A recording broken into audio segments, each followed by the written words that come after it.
એક દિવસ હનુમાનજીએ ભક્તોની કસોટી કરવા માટે એક ગરીબ અને બીમાર વૃદ્ધનું રૂપ ધારણ કર્યું અને રસ્તા પર મદદની રાહ જોતા ઊભા રહ્યા। સૌપ્રથમ ત્યાંથી એક મોટી અને મોંઘી લક્ઝરી કાર પસાર થઈ।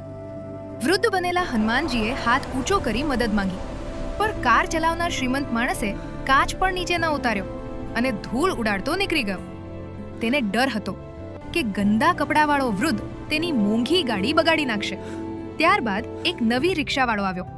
હનુમાનજીએ તેને વિનંતી કરી, ભાઈ, મારી પાસે પૈસા નથી, મને થોડે દૂર મૂકી જઈશ? પણ રિક્ષાવાળાએ ચોખ્ખી ના પાડી દીધી અને કહ્યું, પૈસા વગર હું ગાડી નથી ફેરવતો। છેલ્લે એક તૂટેલી અને જૂની રિક્ષાવાળો ત્યાંથી નીકળ્યો। તેને જોયું કે વૃદ્ધ માણસ ચાલવાની હાલતમાં પણ નથી।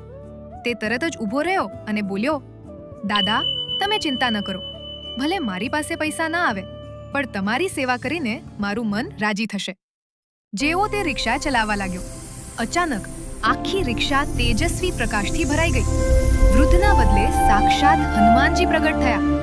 હનુમાનજીએ પ્રસન્ન થઈને કહ્યું, બેટા, તે તારી ગરીબાઈમાં પણ માનવતા બતાવી છે। હનુમાનજીના આશીર્વાદથી તેની જૂની રિક્ષા એક નવી ચમકતી ગાડી બની ગઈ અને હનુમાનજી તેને આશીર્વાદ આપી અંતર્ધ્યાન થઈ ગયા।